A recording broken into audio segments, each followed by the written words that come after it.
Welcome to Let's Roger That. I'm Jill. Today it's time to do a little bit of emergency maintenance in the shop. My 1944 South Bend 13 has got a bit of a problem with a bearing down in the lower pulley, the cone pulley. So, gonna have to replace this bearing. I just happen to have one in stock, thank goodness. And let me show you here, this, where my finger's pointing, is the cone pulley. It's inside the bell housing at the bottom of your lathe. If you have one of those South Bend 13 and you haven't done this yet, you may well have to at some point. Now there's a few videos out there that show you sort of like how it's done, sort of. But I'm going to show you the nitty gritties here. So follow me for a whole lot of fun. Okay folks, before we start doing anything on my lathe, want to remind you, never ever work on your lathe unless it's unplugged. Mine is unplugged. Don't risk your safety for something stupid. Okay, anyway, moving on.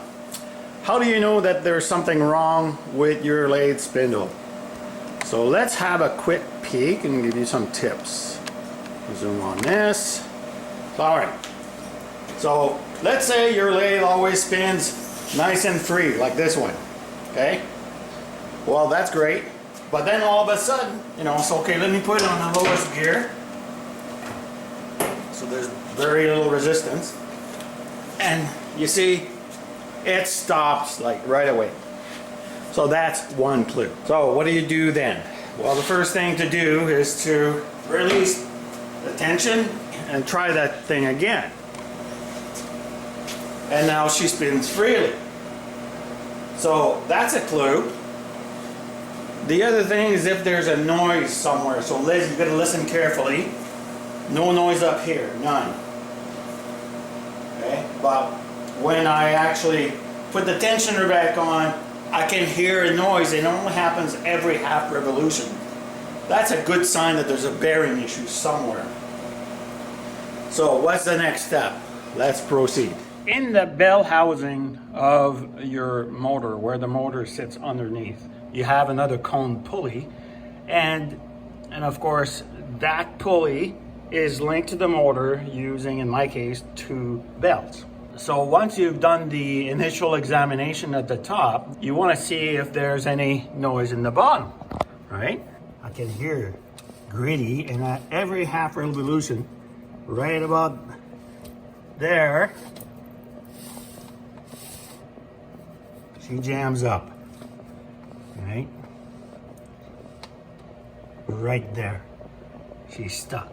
So, that should run freely. I've tested this before, of course. I've dismantled this whole lathe, so I know there's an issue. So the next step is to actually take off those V-belts. Okay, so at this point, I've already taken one belt off because I had to remember how the heck I did it the first time.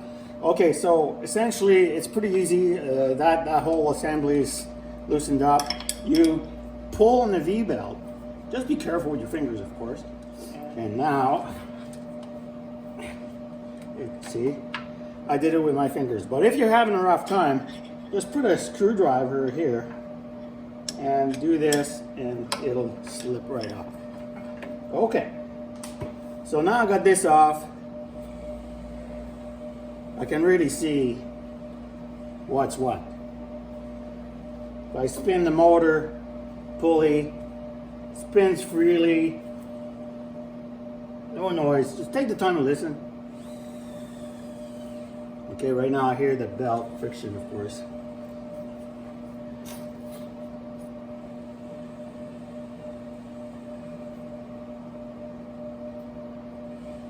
Sometimes the problem won't show up unless it's under load. And but I know from experience that this is the bearing here that's causing me problems. So we have to dismantle the whole thing, because that's where the feel was coming earlier. Now one thing I could do, I guess, is let's not stop here. Let's go one step further. I'll reintroduce the tension from the top pulley.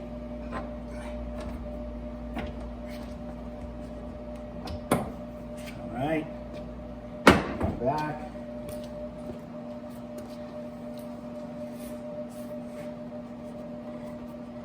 And there it is. Turns freely.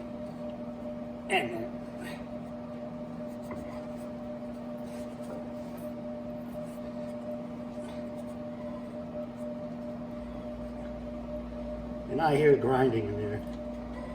Right there. There. So every time those holes come up to here, I hear the noise. So I need to figure this out. And the only way to do this is to dismantle this assembly. So now let's do that. Okay, so this first part, you're going to need 2 7/8 wrenches. Yeah, 2 of them. Because here at the bottom 7/8, and so is this lock nut. So hold this one in place. And just loosen the top one. Yeah, it's a pain in the bum. You'll see it get worse. Bring you back when I get that done, because you see it's not easy. Okay. So, hopefully by now you've bought one of these books, right?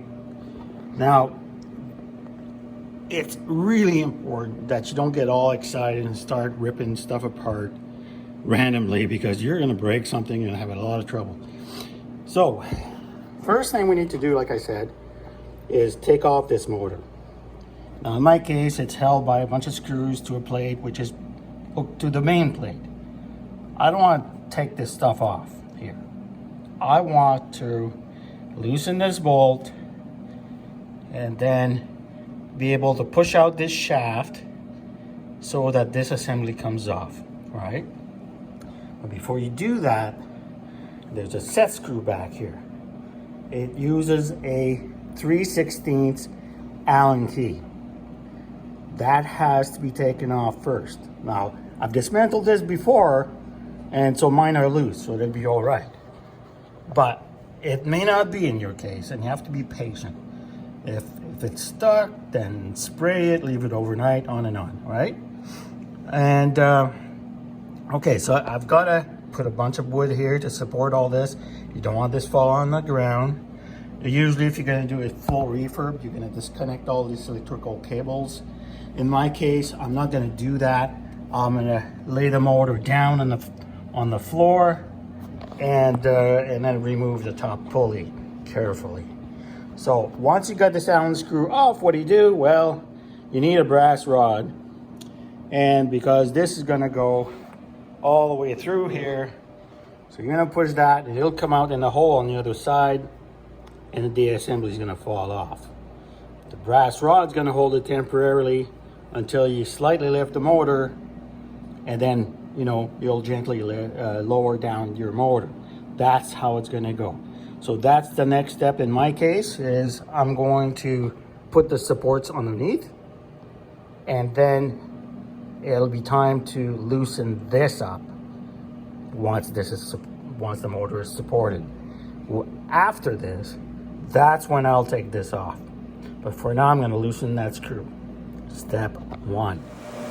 All right, I've got the motor ready to be supported. Now it's time to take off, or actually to loosen that bolt off, right? Now, that 7/8 wrench you used earlier, we're going to be using it again.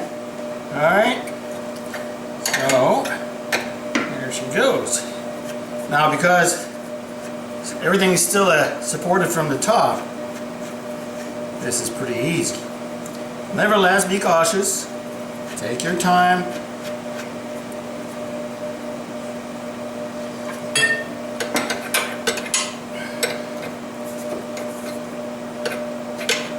There's no rush. If you rush, you're going to break stuff, you're going to have problems, you're going to get hurt. Don't get hurt.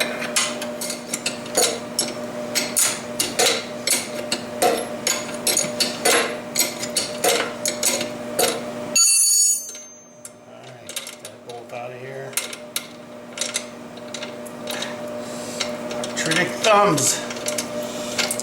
No fun. All right, that one's off. So now what's going to happen is we need to work on that back pivot pin.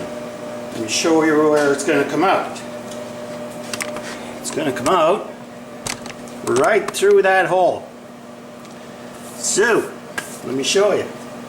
I'm going to tap it from the other side and you'll see it come poke through. My copper rod is going to, I know they say brass, but I've got a copper rod. That'll be just fine. Here we go.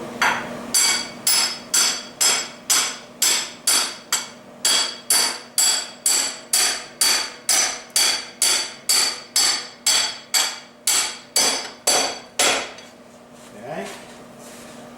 Coming through.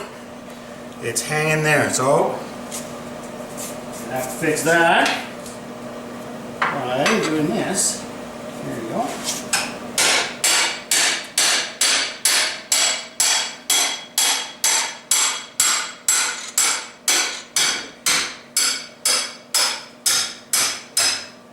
Okay, I felt the whole weight supported by copper screw, the copper rod. Now, have a quick look inside, line things up.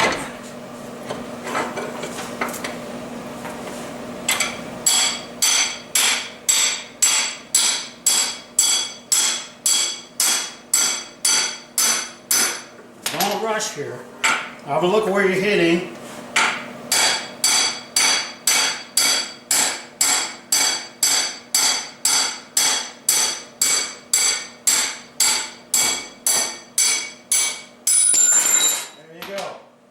And the motor assembly is down.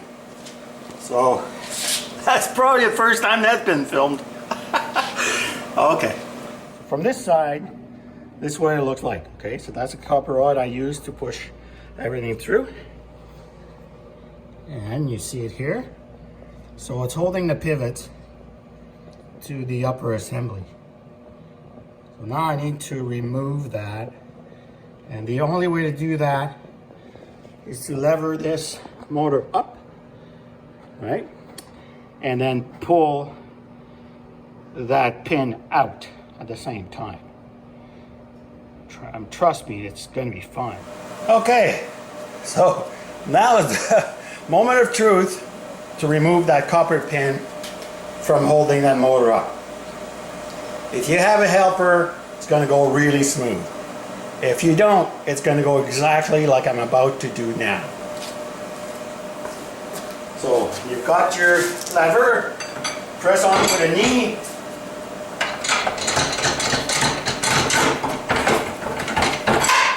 Pull the pin out, lower your motor.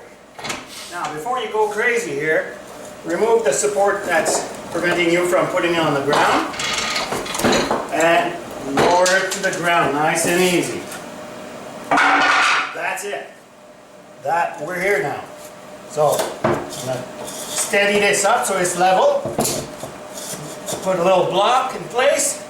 Done. All right. So I'm gonna put these nuts together, and there you have it. It's about as mysterious as it gets. All right, everybody.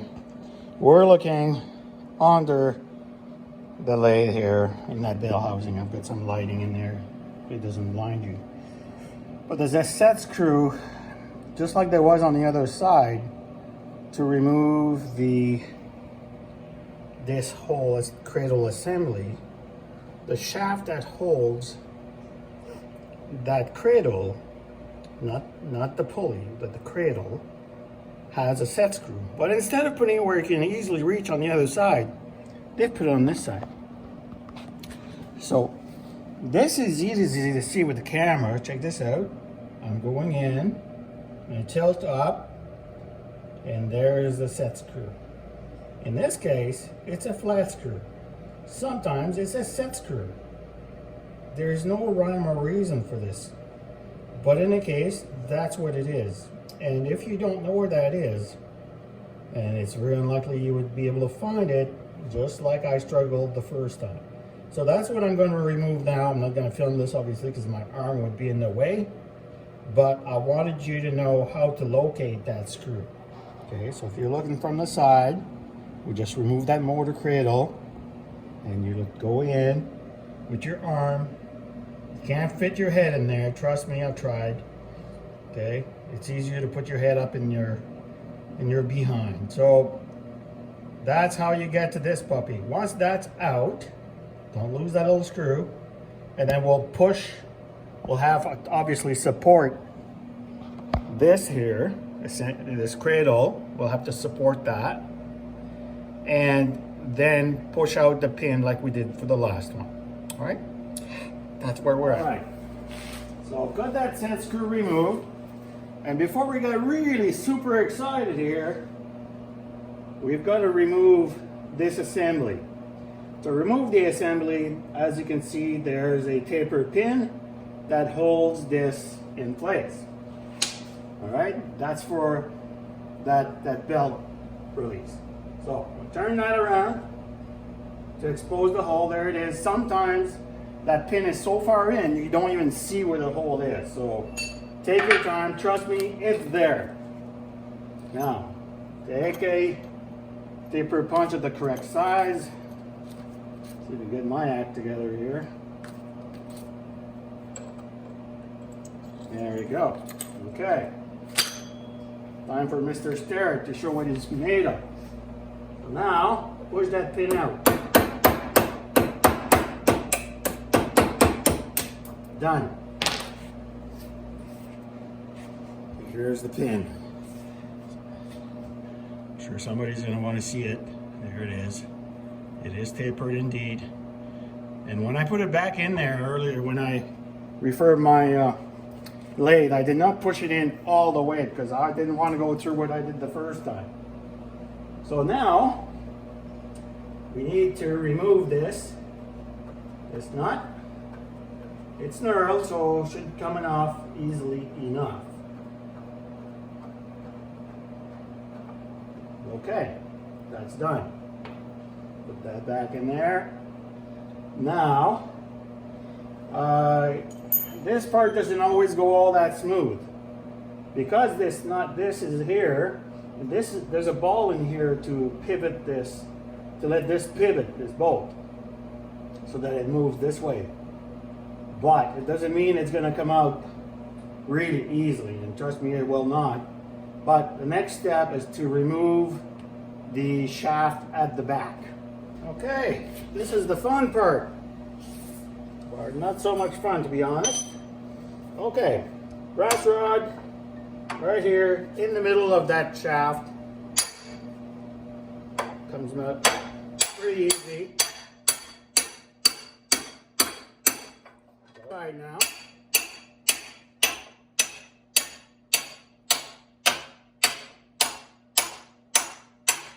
This is going to want to drop. Not as easy as it looks, my friends.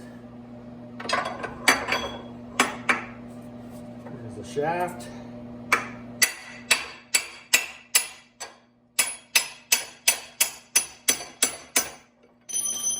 I remember this not being easy. It's not letting me down. No disappointment there.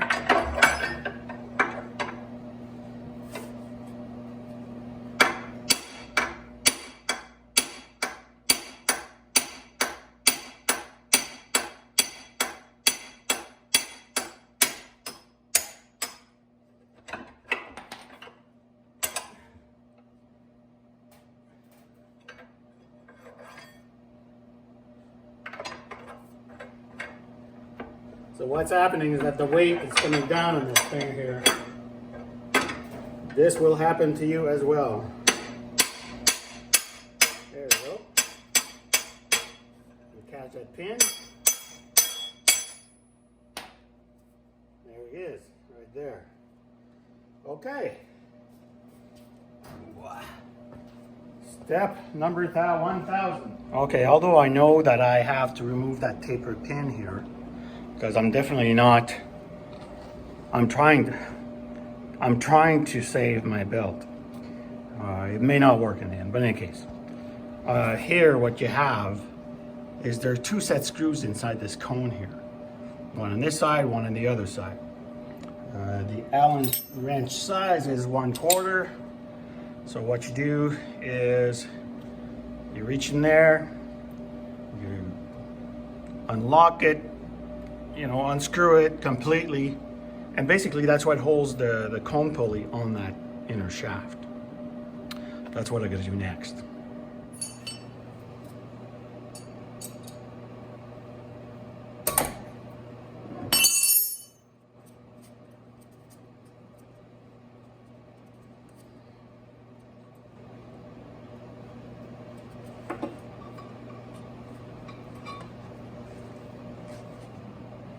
And that's what it looks like.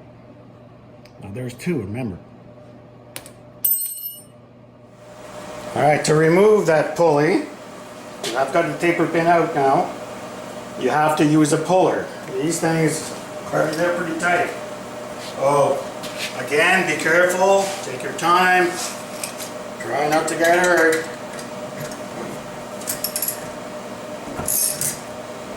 It's coming out. Probably because I've done it before. So my plan might work yet. Nice and slow. Make sure you got room to move this thing here. So what I did is I gave myself a little room for that pulley to come out. It's going to be pretty snug in there.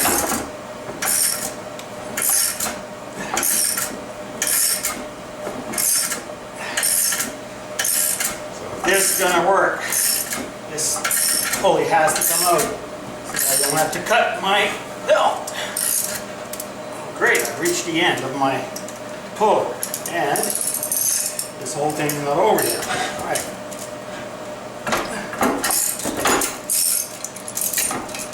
Okay. This is not going to be an easy process. I remember it not being easy before.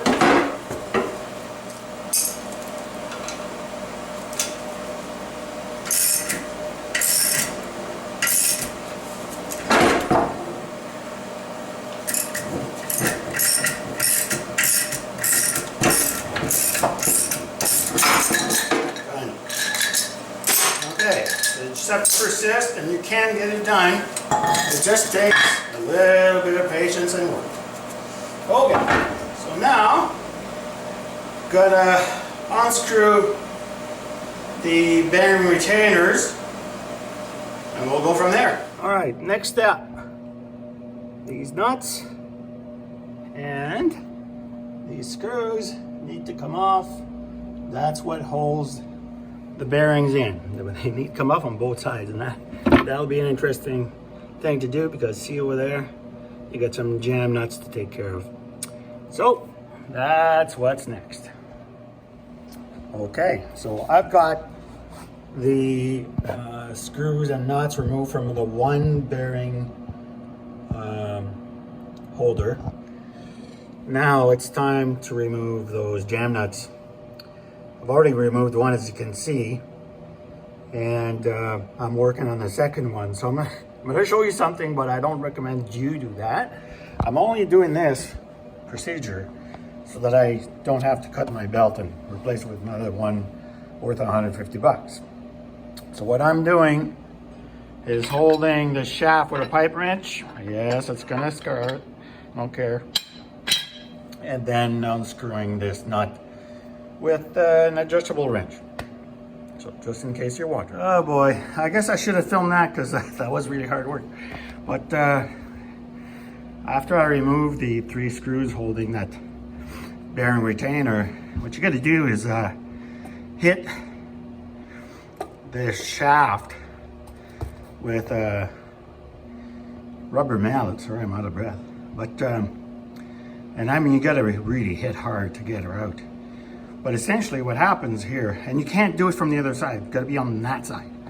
So once you got that done, this bearing pushes out. And since my goal is to save my belt, now what you're going to do is take a puller, a bearing puller, and pull this bearing off. And I believe this is the bearing that's misbehaving, I'm not sure yet. So that's the next part, bearing puller. Let's pull that bearing out, shall we? Here goes to a whole lot of fun. Remember, don't hurt yourself. It's coming out pretty easy. That's the whole idea. Don't strain yourself, just do it like the big boys. Is it out? No, it's not.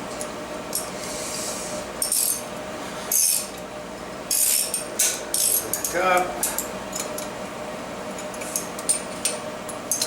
Always little challenges along the way, guys.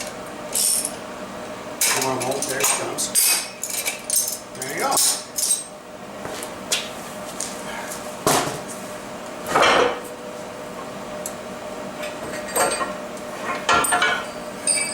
There you go. This is exactly what the manual says not to do, or that you can't do. But you know, like at $150, that belt, I want to save it. Makes complete sense to me. So these are the bearing retainers. Take this to the bench and give it an inspection. Before I move on to inspecting the bearings, I want you to see this. That's those set screw. Hang on, right there. That's the set screws that I took out, which came off from there. Now, see these alignment lines here. You need that so that when you reinstall this cone pulley, the pulley can go there and then align, and that way you don't have to guess where the dimples are in the shaft. So don't forget to mark that stuff ahead of time. I did that when I refurbished my lathe, and as you can see, they're still here. But that is pretty important. Just save you a lot of headaches. Okay.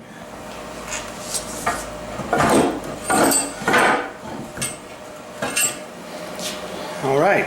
So here are the bearings. So the first thing I should mention is that these bearings are not that easy to find. Not in Canada, anyway. But if you are looking for one, ask the supplier to look for this number, WC87026. And Ampec makes them, Golf, they're made by various companies, but they all have the same numbering. Anyhow, so I'm checking for any kind of grittiness, looseness, wobbling, whatever. This particular one, the one that was on the outside, seems to be fine. This one, I can feel some grittiness in there. And if you can feel grittiness just like this, you pretty well know there's a problem there. Even if it doesn't move and whatnot, under load, it will show up, which it did, right? So, common practice, you always replace both bearings at the same time. So I've got some on order. I do have a spare here, brand new one, which is sealed on the both side, which is a good one. But anyhow, I'm not going to do that. I want to replace two at a time. So I'm going to have to wait for that and then reassemble the whole thing. But my primary goal of saving my belt worked. Now, can I reverse the process? Remains to be seen.